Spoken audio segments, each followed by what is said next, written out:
Hi guys, welcome to my YouTube channel. Don't forget to subscribe and share.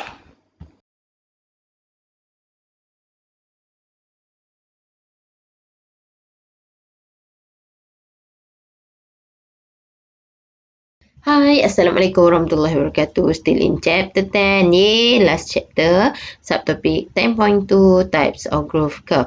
So types of growth curve, we have two: absolute growth curve and absolute growth rate curve. So for absolute growth curve is the curve that plot by using parameter. Example is height, mass is measured at interval over a period of time. Okay. For example, kita tanam kacang hijau. So kita rekod hari pertama, ada tak perubahan dari segi ketinggian? Okey, kemudian hari kedua, ada tak yang bercambah? Kalau ada bercambah, okey, berapa cm? So kita plot 0.5 cm hari kedua. Dan hari ketiga dah naik 1 cm. So kita plot pula hari ketiga as 1 cm. So sampailah kita rekod hari ke-10, 11 dan seterusnya. Kita tengok keadaan ketinggian pada waktu itu. Okay, itu maksud absolute growth curve. Kita plot parameter yang diukur at interval period of time. Okay, so the shape of the curve is sigmoid shape. And for this absolute growth curve, it will show overall growth pattern and overall growth period. So for absolute growth curve, they can be divided into 4 phases sebab dia akan menghasilkan bentuk sigmoid. So graph absolute growth akan ada 4 fasa. First is known as lag phase, followed by log phase, decelerating phase, and stationary phase. Okay, so for example, parameter here, height, weight, or this one high weight is for multicellular organism lah. But for unicellular organism, example is population of Paramecium species. Remember in 10.1 in growth measurement, saya dah bagi tahu untuk measure unicellular punya growth, we're going to calculate individual in the cultured. Okay, individual of the culture tu. So kita akan check bilangan individu. So let's say this graph represent population of Paramecium. So during lag phase, it showed that the growth is very slow. Means here why the growth is very slow? Because the organism is trying to adapt to new environment. Okay. Contoh, kita ambil Paramecium, kita cedok air kolam, kemudian kita pindahkan Paramecium itu ke tempat yang baru. Okey, ke tempat yang baru. Jadi apa yang berlaku dekat dia, dia perlu mengadaptasi dulu suasana yang baru. Dekat mana tempat yang ada banyak makanan, dekat tempat mana yang akan ada light intensity yang tinggi. So dia kena explore tempat baru. So that's why tak sesuai untuk dia untuk reproduce dulu. Jadi kita kata waktu ini growth is very slow. Okay, once the Paramecium adapt to its new environment, so the next phase is called as log phase. So during this log phase, the growth is very rapid. Okay, and we can say that growth rate exponential, maksudnya growth akan naik secara mendadak. Kenapa mendadak? Yes, they already adapt to their environment, and during this period of time, they have sufficient nutrient, they have sufficient space, and no accumulation of toxic waste. So they live in a very optimum condition. Makanan cukup, tempat cukup, dan tiada lagi pengumpulan bahan-bahan toksik daripada hasil excretion. Okay. Kemudian berlaku decelerating phase.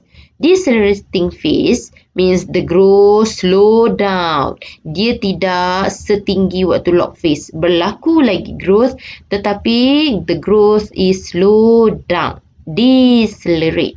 Why? This is due to limited of internal and external factor. For example, internal factor during this period of time, dah banyak yang dah tua. Paramecium tadi dia punya hayat dia dah banyak dah yang dah sampai tahap umur yang tua. Jadi dia punya keupayaan untuk reproduce itu akan berkurangan.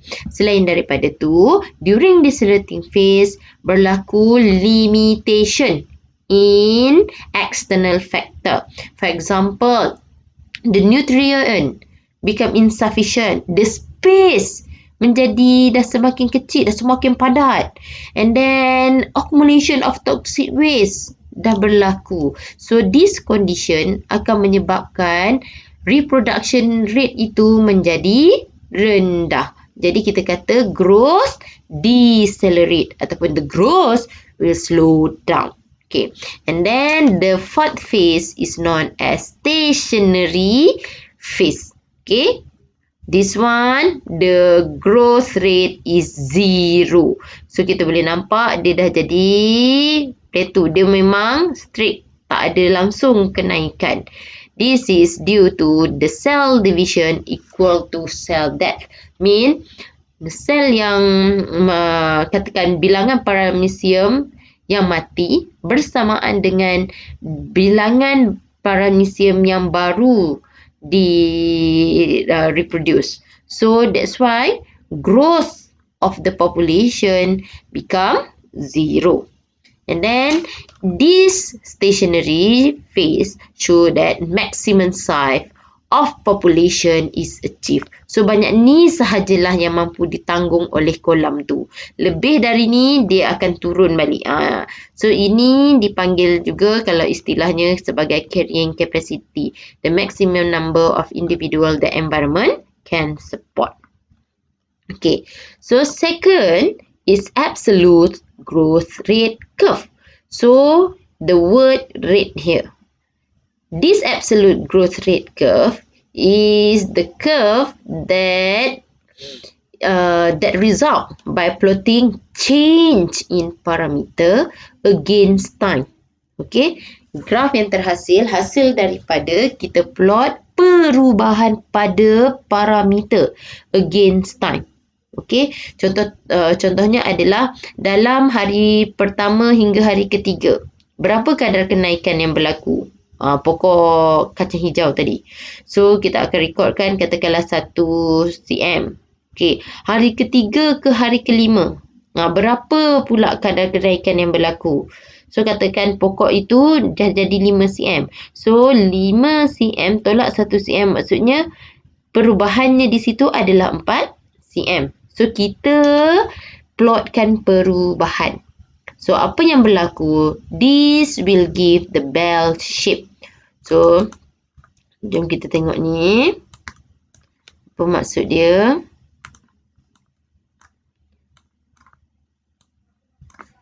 Alright. So, this one, time or days interval. Okay. And then, high over time interval. And then high at end of time interval. And this is high increase during time interval. So, maksudnya sekarang ini adalah time interval. Kita ambil selang setiap 3 hari. And then ini change in parameter.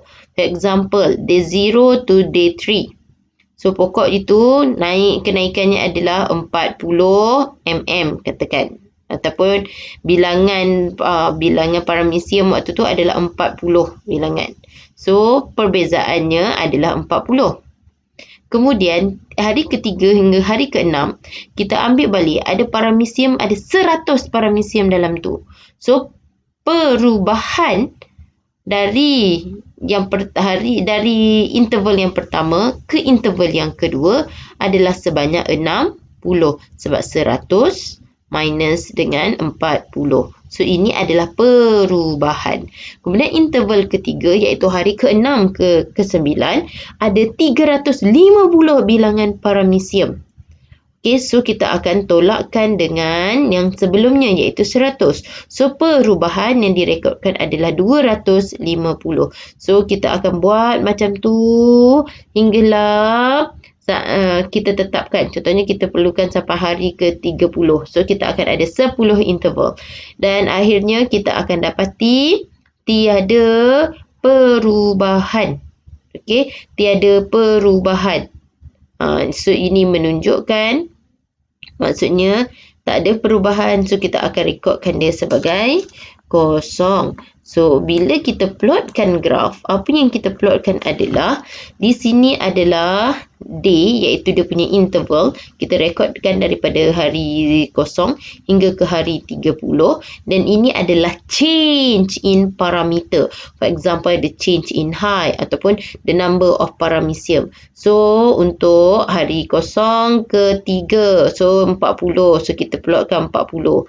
Kemudian kita plotkan 60. Lepas 60, 250, 550, 700, 550, 250, 60, 40 dan kosong. So, that's why dia akan hasilkan bell shape.